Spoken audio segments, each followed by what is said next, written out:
My name is Anna. I am 25 years old and work as an architect. While handling my duties at a local architectural firm, I spend my days off relaxing by reading books. My childhood was unimaginably tumultuous, a stark contrast to my current peaceful life. The person who brought me happiness was not my biological parents, but my aunt, who is always cheerful and overflowing with love, 12 years older than me. Today, I want to talk about precious memories with her. As a child, I was treated coldly by my strict parents, especially noticeable in the first grade. Making such a simple mistake. Don't you think it's embarrassing not to get a perfect score on a first grader's test? They scolded, and all I could say was, "I'm sorry." Why did such a child come from us? My mother would say disappointedly. Their sighs were painfully heart-wrenching. Failing to meet their harsh expectations, I was a mix of frustration and sadness. I was born into a doctor's family in a posh residential area of a provincial city, with a doctor father and a nurse mother. From my early childhood, I was sent to private schools, expecting to become a doctor. However, contrary to the expectations of my family and friends, my academic performance was mediocre, and reaching the top ranks was challenging. Right after starting school, I felt unwanted by my parents and was constantly irritated by them. Despite this, I studied alone for long hours at home and at cram schools after returning home, striving to gain my parents' approval. On the other hand, my sister, 1 year younger than me, Doris, was exceptionally gifted academically. Even as a kindergarten student, she was learning advanced material that surpassed mine. This meant that if we took the same tests, she would perform better. Naturally, my parents were captivated by the high-achieving Doris, spending most of their time and resources on her, which led to me being forced to quit cram school before the second grade. Being abandoned by my parents was a shock, and I immersed myself in solitary study in an attempt to improve. Despite these efforts, my parents only saw me as not only poor in studies but also a gloomy and reclusive person. However, the bond between us sisters was strong, and Doris always adored me. This was certainly reassuring, but my self-loathing from feeling inferior to my sister never disappeared. As I progressed to the second grade and my sister Doris entered school, the unfair treatment became even more severe. On holidays, to broaden her education, my parents often took only Doris to theaters and museums in the city center. I was told, giving pearls to pigs who don't appreciate their value is a waste, and I was forced to stay home alone until dinner. Doris, always wearing a guilty expression, seemed to want to say something to our parents but never spoke up. I spent my time alone at home, continuously crying to the cheerful voices of other families I could hear outside. Feeling unintelligent, I believed neither my father nor my mother cared about me. Having thought parental love was everything, I continually blamed myself. Then one day, my parents decided to take only Doris on an overnight trip to a distant museum, likely thinking they couldn't leave me alone for 2 days. On the morning of the trip, I was hurriedly woken up and taken to an old apartment in the next town. There my father, with a displeased look, rang the doorbell, and a disheveled blonde woman opened the door. It was Carole, my father's much younger sister, and my aunt. After a brief conversation, my father returned to the car without even a glance at me. Holding a large bag and left behind, a sleepy Carole said, "Come," and gesturing with her chin towards the room. I hadn't interacted much with Carole, having only spoken to her a few times as we weren't very close.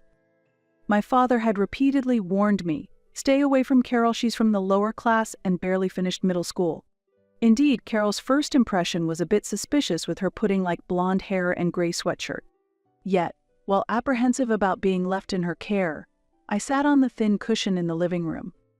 Feeling uneasy, I was suddenly greeted by the comforting smell of food. Along with it, Carole appeared, holding a tray with clam chowder and scones. "Didn't have breakfast, did you?" she asked, to which I cautiously replied while sipping the clam chowder, "No, thank you." The rich broth slowly spread through my mouth.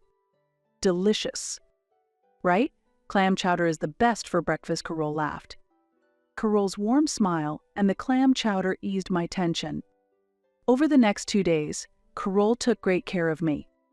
The stews and risotto she made were delicious, and I ate without any reservations. While she watched over me, she would smile and ask, "Want some more?" as she offered additional servings. Furthermore, Carol took me to the zoo and genuinely enjoyed showing me around, pointing out, "Look at that gorilla. Isn't it cool?" That day at the zoo was truly enjoyable. From then on, whenever my family went on trips, I was always left in her care. Carol always welcomed me warmly. Gradually, I came to trust her and was genuinely drawn to her warm personality. Carol often said, "I always wanted a little sister like you," and treated me with great care. However, while my parents continued to leave me with her, they spoke ill of her.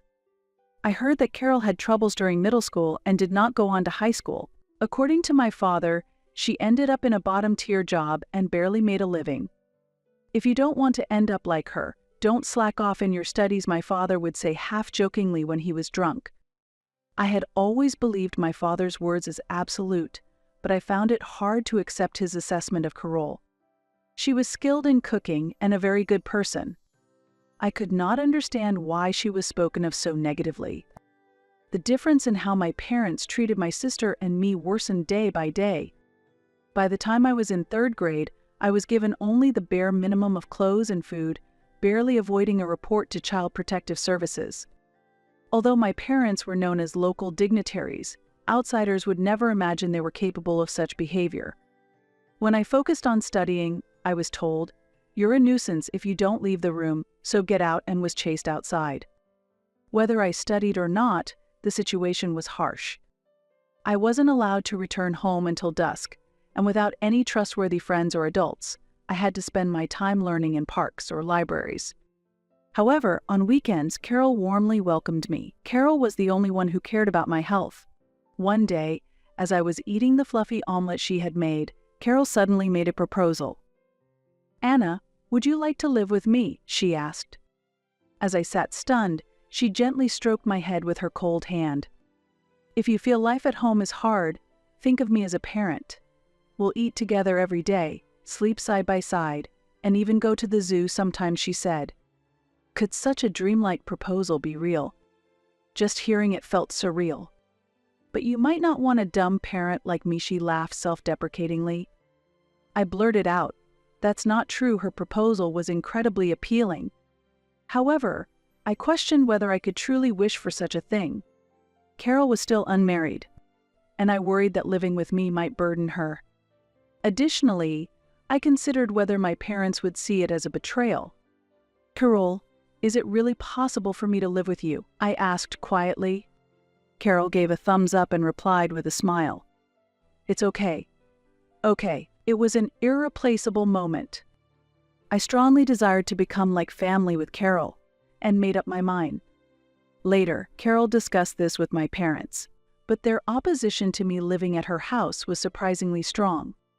It seemed to stem not from affection but rather from a concern for social appearances. They disliked the idea of having to explain to the community why one family member was missing. After much discussion, it was decided that I would simply stay as a lodger at Carol Clay's house, and no adoption took place. Once everything was settled, things moved quickly. With just my essentials and my school bag, I moved to Carol's house. On the last day at home, my parents coldly said, "Don't neglect your studies. If you become a nuisance and trouble us, we'll send you to an institution right away." Only my sister seemed genuinely sad about my departure. But even my young sister could sense that I was being neglected by our family. As she tearfully said goodbye, she told me, "Big sister, I love you." Though I still harbored feelings for my family, my sister's tears pained me. When I appeared before Carol with mixed emotions, she greeted me with a beaming smile, exclaiming, "Yay, I'm so happy you've come to stay with me." At that moment, I vowed to become a family with Carol that neither of us would be ashamed of. Starting a new life with Carol was not without its challenges. Support from my parents was minimal, and I had to transfer from a private to a public school. Despite this, every day was filled with joy. When I struggled with homework, Carol would sit with me and look through the textbooks, trying her best to find the answers together. Even when I didn't score perfect on tests, she would celebrate my 90%, saying 90 points is amazing. You're really something, Anna. With Carol's support, I gradually became more outgoing, made friends to play with after school, stopped going to cram schools, and spent less time studying. Strangely, my grades improved even without much effort, and I was able to maintain top marks in my class. The chronic stomach pains and fatigue that I had disappeared a significant change for me. I believe they were due to the stress caused by my parents' strictness during my childhood. By the time I reached 6th grade, I had grown emotionally, the influence of my parents began to fade, and I freed myself from the narrow worldview they had created. As my sister got older, she started sneaking out to visit me at Carol's house. She was still performing well academically, which made our parents proud, but she seemed to have other interests and often expressed her frustrations to me. When Carol cooked, my sister would watch with shining eyes and always help out by her side. 8 years flew by since I started living with Carol, and I enrolled in a national university's architecture department. There was a special reason I chose this faculty. Also, because I received a grant-based scholarship, I didn't need to ask for financial support from my parents, and I didn't burden Carol either. On the day I was accepted to my first choice university, Carol cried tears of joy and made my favorite dish, seafood dresta. Over celebratory drinks, she sprinkled her conversation with stories of her own origins, revealing that she was the result of her mother's affair. While her father initially raised Carol as his own child, concerned about public perception, he ultimately treated her without affection. Despite her early longing for parental love, Carol entered a rebellious phase and became almost estranged from her parents, who were, in fact, my paternal grandparents. Anna, you've turned out so well. You didn't follow the wrong paths I did, and you've grown so much. By the time she was 30, the flamboyance of her youth had faded, and Carol's serene gaze was filled with deep emotion as she looked at me. It's all because you were there, Carol. Without you, I don't know where I would be. The thought of what could have happened if Carol hadn't offered to become my family that day made me shiver. Carol caressed my head with the same affection as she had 8 years ago. A year after I started my hopeful student life, a spring day brought an unexpected confrontation at my apartment. It was my parents, their eyes red with anger. "Did you too deceive Doris?" they shouted. What I replied, caught off guard. "What happened to Doris? Which medical school is she going to?" I asked back, which only deepened the redness in their faces. "Don't joke. You must know about Doris. Doris has gone off to do her own thing." My father was too agitated to finish his sentence. I knew what had upset them, so I responded appropriately. It seems Doris has enrolled in culinary school. Did you put her up to this? You've given her these bad ideas." I hadn't done anything of the sort. In reality, while Doris let our parents believe she was preparing for medical school, she had secretly aspired to study nutrition and was accepted into that program. She will be starting her studies in nutrition, not medicine, this April. You think you're in a low place, so you're jealous of your sister becoming a doctor. How wicked, my mother accused me angrily. That's not true. Doris chose her path on her own. Don't lie. There's no way that an excellent child would choose to be a nutritionist. In fact, Doris is not ultimately aiming to be a nutritionist, but I kept that fact to myself. Mom and Dad have never really understood Doris. Mom stomps her feet in anger. That's your fault. It has nothing to do with Anna. What? From behind me, Doris and Carol appear. Surprised to see Doris here, my parents' anger intensifies. Then, they turn their criticism towards Carol. "Carol, is this your doing? Did you lead not only Anna but also Doris down the wrong path? I think that's none of your business." As if to protect Carol from my father's attempt to attack her, Doris steps forward. "Don't blame Carol. It was because I showed an interest in cooking that she offered her kitchen to me." Indeed, as Doris visited Carol's house to see her, she developed an interest in cooking and gradually became passionate while helping out in the kitchen. Focused solely on her academic performance, my parents seemed not to notice even when she came home smelling of sesame oil. Though culinary school was considered, she could not leave home without a scholarship, so she chose nutrition instead. Like me, Doris received a grant-based scholarship, which enabled her to stand up to her parents. She aims to be a chef in the future. My father's lips tremble with anger. Doris, I'll accept you taking a gap year, so withdraw from the university immediately and go to a preparatory school. I absolutely refuse. Doris firmly opposed my father's unilateral outburst. Seeing this, my mother tried to reason with Doris gently. Doris, going into a profession like nutrition or cooking, which anyone can do, isn't worthy of your talents. Everyone is expecting you to become a doctor. In that case, Mom, can you cook? What? If anyone can do it, do you know how to perfectly fry popcorn, shrimp, or make bechamel sauce? Well, It was clear that my mother was not skilled in the kitchen. She had always relied on deli foods and delivered meals to get by. As a result, Doris and I were completely enchanted by Carol's home cooking. While my mother was at a loss for words, Doris laughed coldly. It's really ironic to live relying on the help of others to cook for you, and then look down on chefs. Well,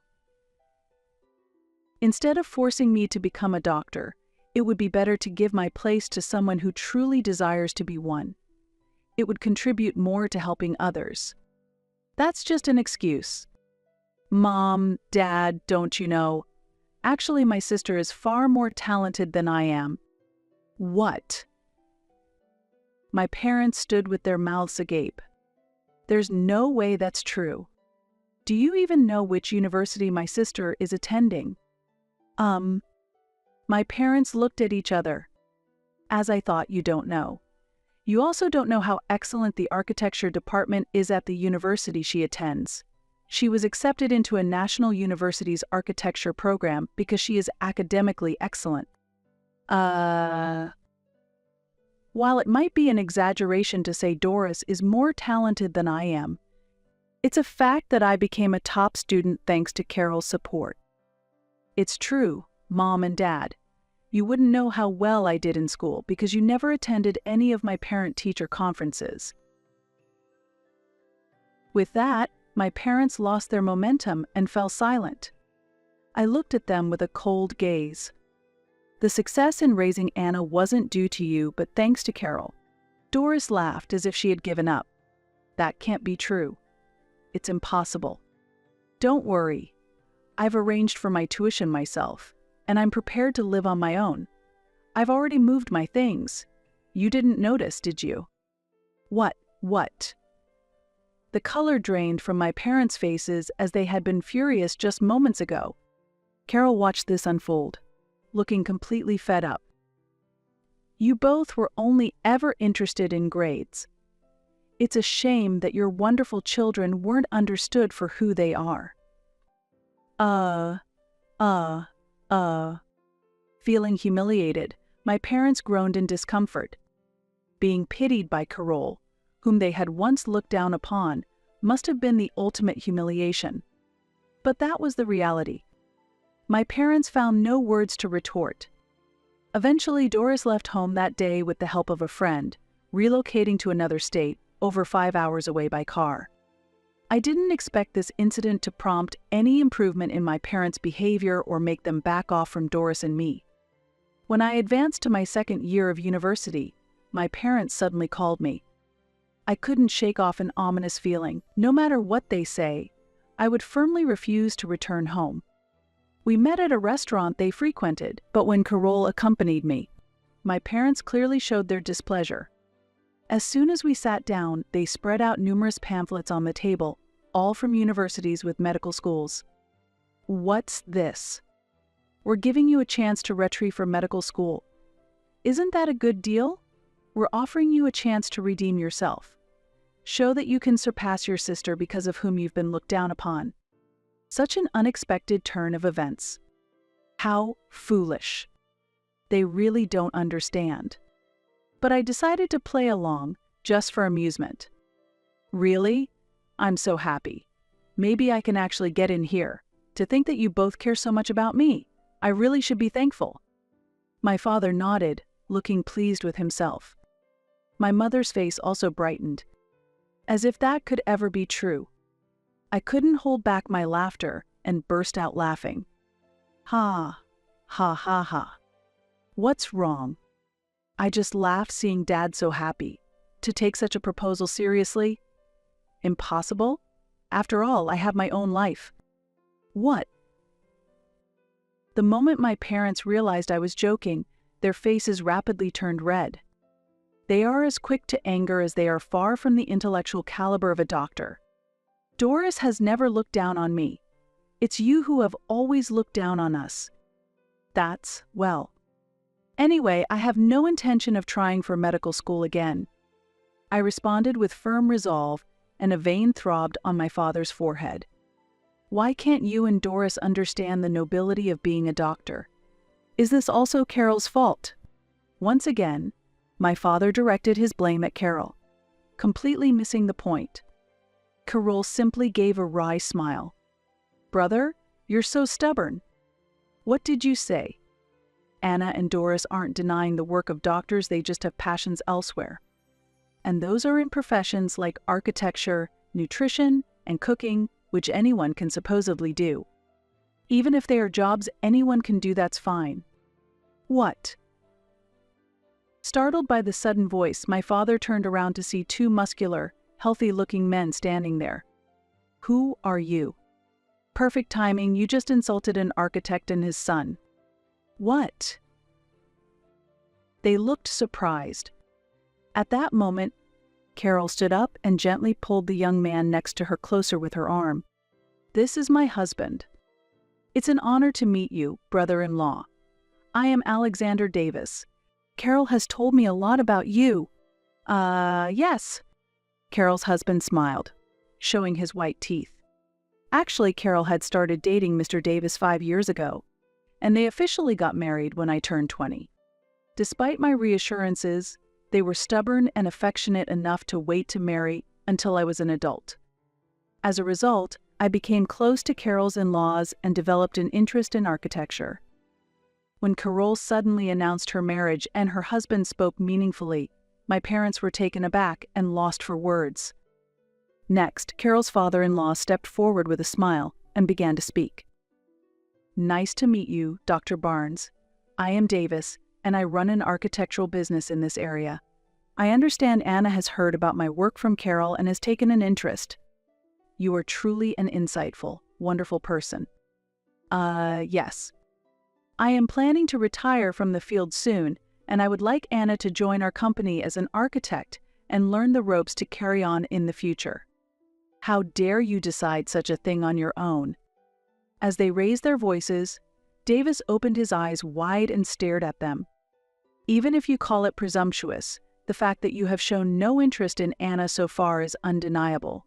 Trying to manipulate Anna after her sister has left the house is quite reprehensible, don't you think? How rude. How much do you think outsiders understand about us?" "Indeed, that's true. But then again, human relationships are mostly about interactions with others." "What?" Davis looked around. My parents also looked around and could see their faces losing color. Other customers at the restaurant were looking at them with cold eyes. Raising one's voice inevitably attracts attention. Everyone is disappointed. We never thought Dr. Barnes, whom we've respected for so long, could look down on others like this. That's not true. As my father trembled, his favorite dish was served. The chef of the restaurant brought it over. "Dr. Barnes, I'm sorry. It must be difficult for you to eat food prepared by us ordinary workers. You no longer need to endure it. Unfortunately, this marks the end of our relationship with you. I will communicate the same to other restaurants." "Wait, that's not what I meant. We feel it is not appropriate for people who can be replaced to use your clinic, so we will no longer visit. I will inform my acquaintances of this as well."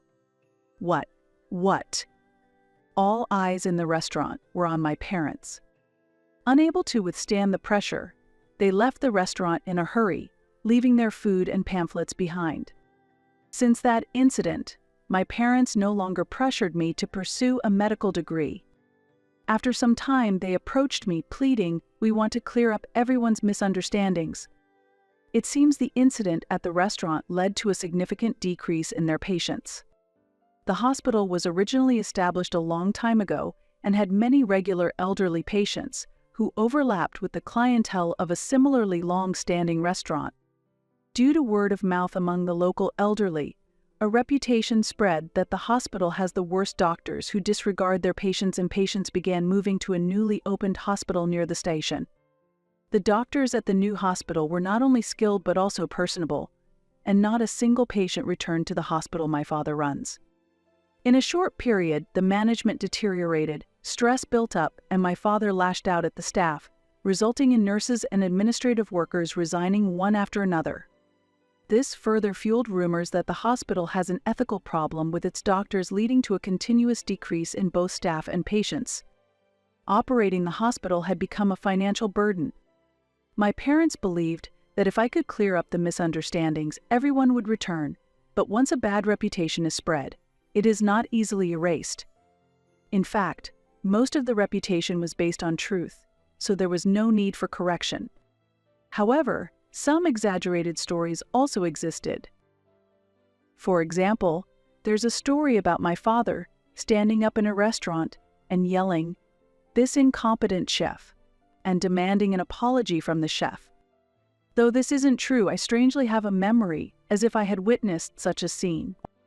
Eventually, the family-run hospital had to close, and there were voices of blame from relatives. Unable to bear the humiliation, my parents sold our proud family home and started a reclusive life in the countryside. 5 years have passed, and I have successfully built my career as an architect, working for the architectural firm run by Carol's in-laws. While I still have a way to go compared to the top designers, I am diligently working every day to achieve my dream. That dream is to design the diner operated by Doris and Carol. Additionally, Doris and I hope to open this place once a week to the local children. Just as Carol saved us, we want to give back to the children. This is a deep wish and lifelong vow for us sisters. Supported by Carol and colleagues who share this dream, I am living a fulfilling life every day. The baby is super cute, isn't it? My husband said to me during our visit to the obstetrics and gynecology clinic for a friend's baby shower. Absolutely. The baby looks just like you. Why would the baby look like me? He quickly retorted, and Odessa also laughed and said, "Don't say weird things." The two of them still hadn't realized they were being suspected. I handed them a beautifully wrapped envelope. As soon as they checked the contents, they were so shocked that they couldn't move, their mouths agape. Another person threw a question at them in this difficult situation. The hospital room had already turned into complete chaos. My name is Alicia Johnson. I am a 28-year-old executive secretary at a local company, and my husband, Elliot, is the son of its president and its future president. From the outside, it might seem enviable to marry the future president and to be an executive secretary. However, the worst possible situation occurred for me, who should have been happy. I have a lifelong friend named Odessa. It might sound exaggerated to call someone a lifelong best friend, but in fact, our parents have been best friends since their college days. We are the same age and lived nearby, so we were together from kindergarten through high school. Odessa went to a university in New York, hence we were separated by some distance, but we still kept in touch. After college, we couldn't meet often, but we communicated at least once a month, and we always caught up when Odessa came home to visit. Odessa and I had a relationship like very close sisters. When I started dating Elliot, I consulted with Odessa, and when we decided to get married, Odessa was as happy for me as if it were her own happiness. At the wedding, Elliot laughed and said, "You two really are close," as he saw me crying during Odessa's speech as the representative of our friends.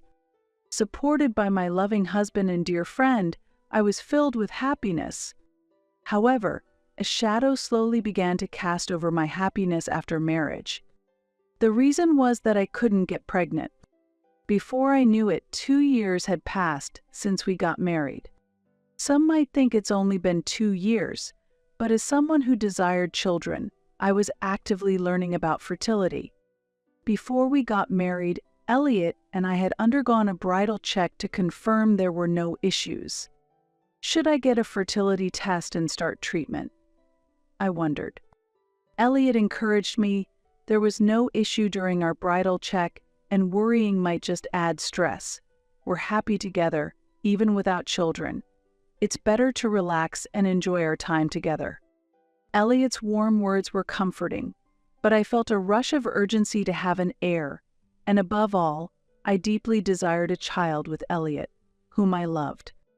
Elliot reassured me, let's not rush and take our time. But feeling anxious, I decided to seek advice from Odessa. Odessa had lived in New York before but had returned to our hometown shortly after our wedding. While she was in New York, we only met when she visited, but the sociable Odessa quickly got along well with Elliot, and recently they had been enjoying various conversations at our house almost every week. Honestly, infertility is not something easily discussed, but I could open up to Odessa, and she always listened kindly. Still, Odessa advised, don't rush. Elliot also says to take it slow, and worrying too much can have the opposite effect. She was right, of course. Stressing over not being able to conceive only compounded the stress, further hindering pregnancy. I often hear stories of people conceiving the moment they give up on trying, but it's not so easy to sort out one's feelings. A few months later, on a weekend while I was feeling troubled, Elliot had left early for work.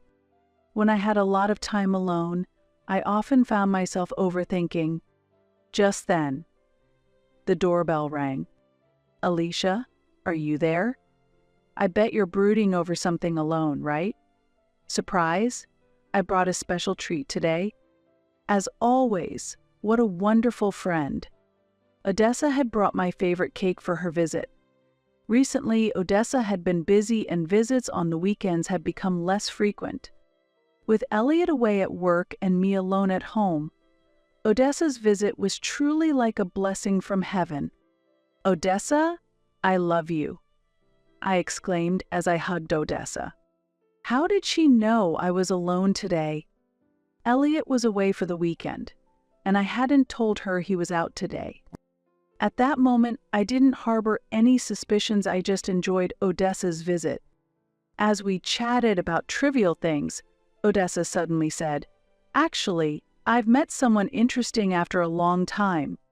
She reported this with a voice filled with joy. "Do you have a boyfriend? What's he like?" My excitement grew too. "No, not a boyfriend, you know?" Odessa smiled as if she was hiding something. I felt a slight discomfort, but they weren't officially dating yet. It seemed like that kind of situation, so I asked for more details. Odessa had always had very high standards. Being beautiful but modest, Odessa naturally attracted male attention, and it was understandable why she had such high expectations. What kind of person would meet Odessa's standards? Out of curiosity, I kept asking more questions. "He's really my type. He's so kind, and he fulfills all my wishes. Plus, he's a future president, has money, is good at DIY, and manly too," Odessa said. That was so typical of Odessa. "You always said you wanted someone handsome, kind, and rich." Odessa had hoped to meet someone who met these criteria in New York, but she hadn't found anyone and returned home. It was unexpected for her to meet the ideal match in our hometown. "Do you have a photo of him?" I asked. "I couldn't get one," she replied. For a moment, the description of being a future president and good at DIY reminded me of Elliot. The similarities to Elliot concerned me, and I continued to ask questions. "What kind of work does he do?" "Where did you meet him?" I asked. But when it came to specifics, Odessa didn't provide any details.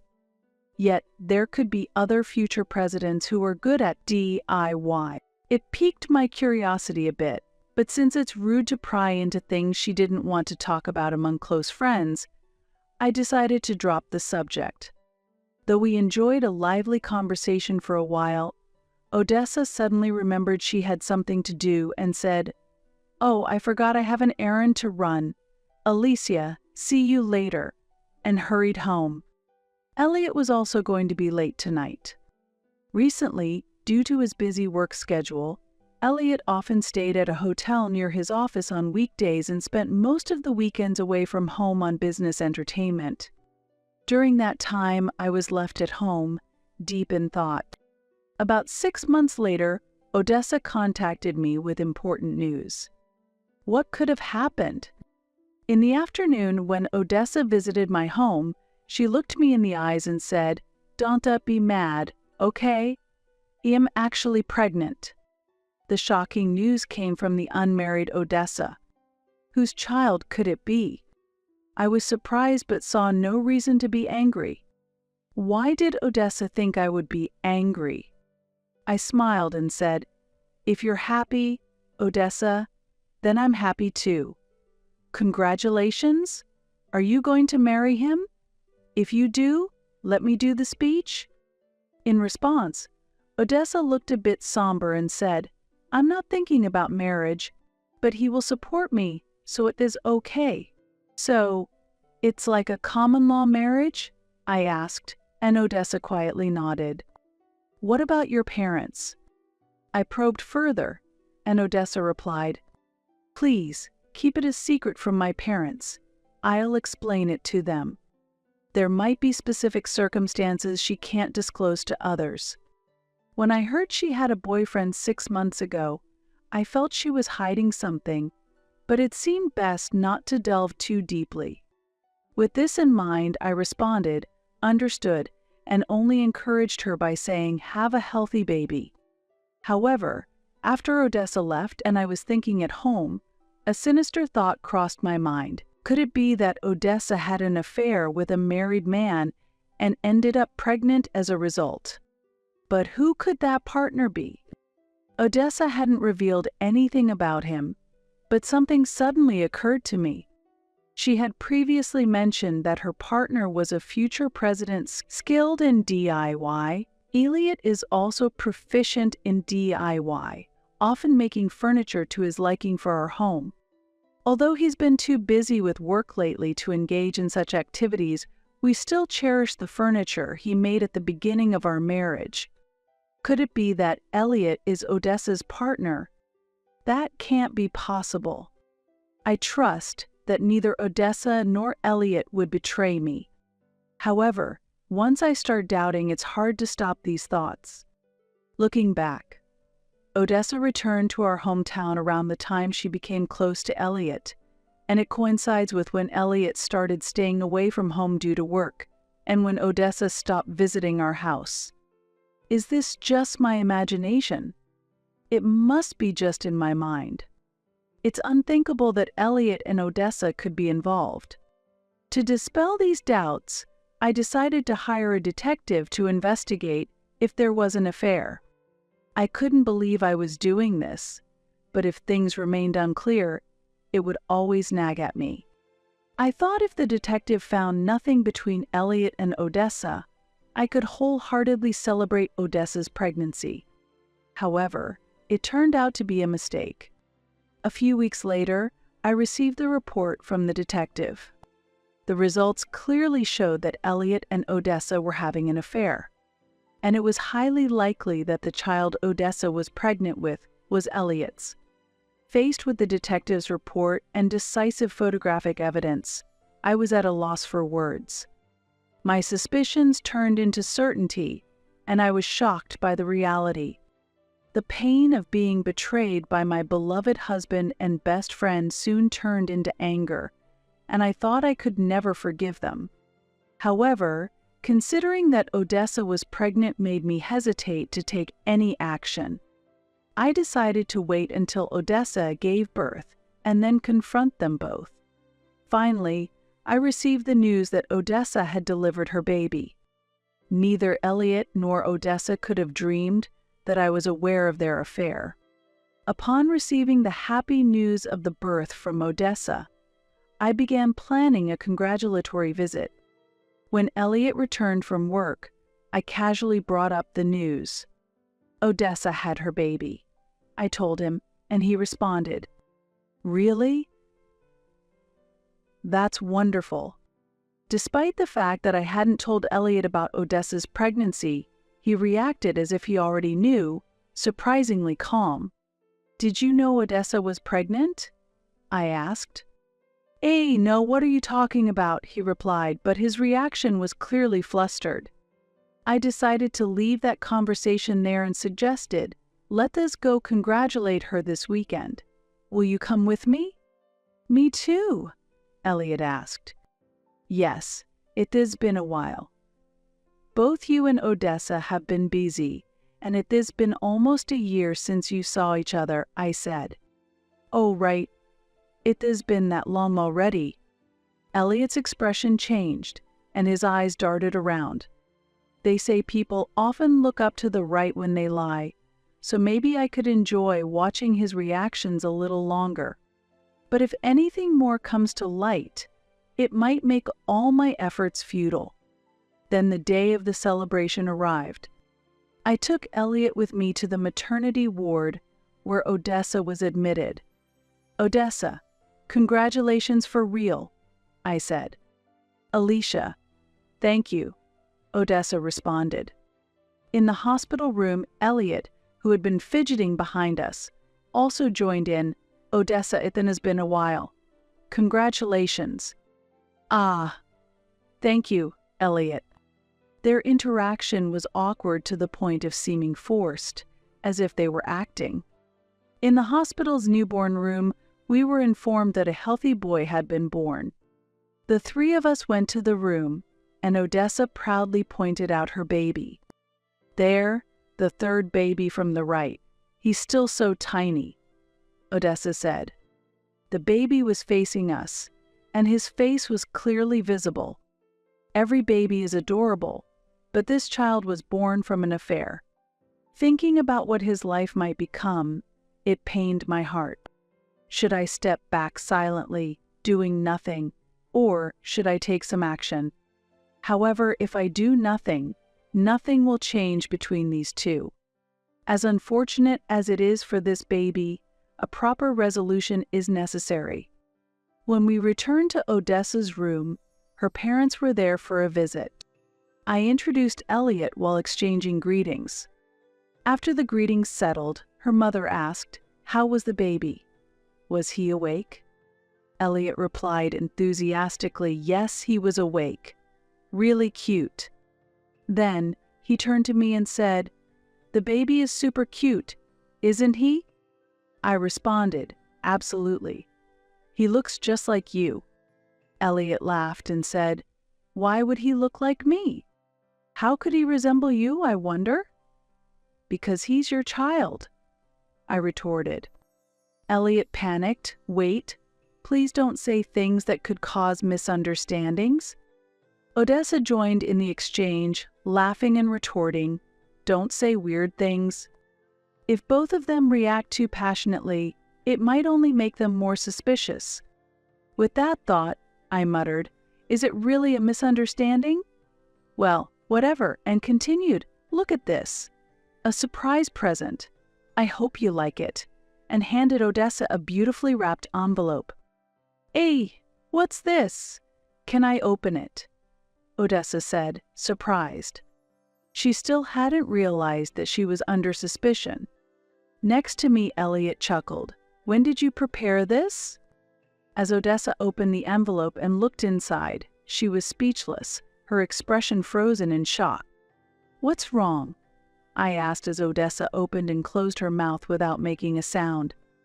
Elliot, curious about her reaction, peered into the envelope and lost his voice with a stunned Seeing Odessa and Elliot's reactions, her parents also became concerned and asked me what happened. "Alicia, what did you give her?" I took the envelope from Odessa and said, "Are you ready to see this? It's not pleasant," and handed it to her mother. As her mother was about to open the envelope, Odessa shouted, "Wait! Don't look! What is this?" her mother exclaimed. Then, looking into the envelope, she stared at Elliot and said, "This is..."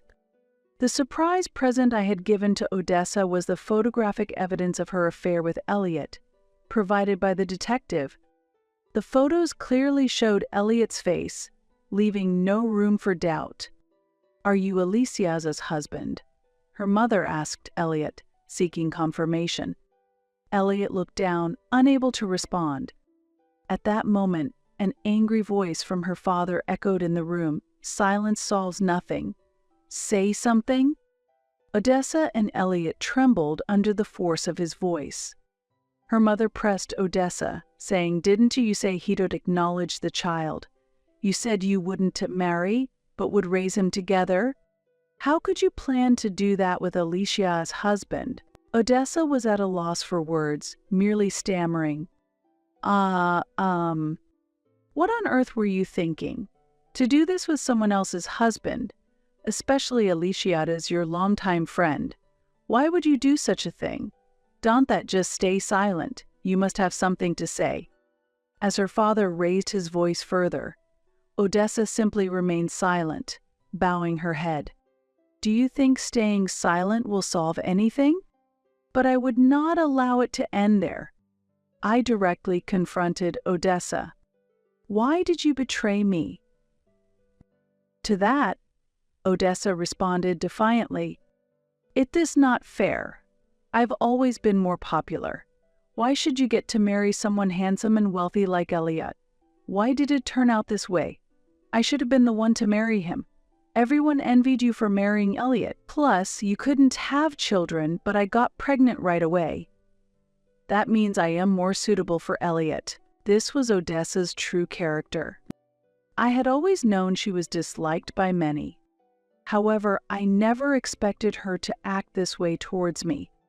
Elliot remained silent, just looking down. He was probably swept away before he knew it, pursued by the beautiful Odessa.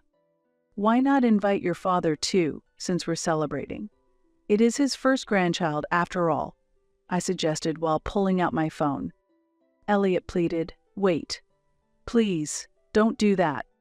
But I ignored him and made the call. When I briefly explained the situation over the phone, my father-in-law, the president, immediately came to the hospital. I showed him the evidence of Elliot's affair, and he was speechless, saying, "What have you done?" When his father arrived, Elliot was visibly shaken and pale. He had been raised strictly as the future president since he was a child. The president, his father, was the person Elliot feared the most. His father, who always valued honesty, was furious at Elliot's actions and shouted, "Do you understand what you've done? Someone who behaves like this cannot be my son. Never show your face to me again." Elliot, who had been silent, pleaded tremblingly, "Please wait. It was just a moment of weakness. I succumbed to temptation. I swear it won't happen again. Please forgive me." However, his father snapped, "You're apologizing to the wrong person." Then Elliot turned to me and begged, "I am truly sorry. My heart belongs only to you, Alicia. Really. I want us to start over." It was all too convenient. As I watched coldly, Odessa exclaimed, "Wait, why am I being made out to be the villain? This is mutual, and to say it was just a moment of weakness is terrible. Didn't Tichu tell me Odessa is the best?" "Lies. I never said that. I love only Alicia," Elliot retorted. At that moment, the blame game between Odessa and Elliot intensified, and the atmosphere turned hostile. "I've had enough. Be quiet," Elliot's father shouted, and both were too frightened to move. "Elliot, you are leaving the company. I cannot allow you to take over this company. From now on, you must make your own way in life," Elliot's father declared. Following his declaration, Odessa's father also spoke gravely. "Odessa, I can't support you anymore. Leave the house." Upon receiving this disownment from her parents, both were completely isolated. Disgusted by the scene, I declared to them, "I will file for divorce and take my share of the property. After that, you two can be happy together." However, Elliot desperately pleaded, "Wait, Alicia. Forgive me, let this start over, shall we?" "No. Every time I see you, I'm reminded of both of you. Never appear before me again. If I am cornered, I will call the police." "Father-in-law, that's acceptable, right?" I asked him for confirmation. He immediately responded, "Of course. Please proceed as you wish, Alicia. I am truly sorry." Hearing this, I pulled out the divorce papers right there and made the sobbing Elliot sign them. Afterwards, I bid my farewell to Odessa's parents and left the hospital room alone. The divorce was completed without issue, and Elliot paid me a lump sum for the property division. Ultimately, the conflict between Odessa and Elliot escalated from an argument in the hospital room to a fierce quarrel, and despite having a child, they ended up separating. Presumably, Odessa decided to cut ties with Elliot because he lost his position as the future president. The child was ultimately taken in by Odessa's parents, and both economically distressed and driven out of their home, Odessa and Elliot exhausted their savings paying alimony and are now desperately working to make ends meet. I also contemplated resigning, but Elliot's father told me, "If you don't mind, I would like you to continue working with me," and ultimately, I continued as his secretary. While some in the office gossip, the majority of my colleagues encourage me, saying life is still ahead, and have started reaching out to foster new connections. I never imagined I would lose both my husband and best friend at the same time, but life is filled with unpredictable events. I will continue to walk the righteous path and live with integrity.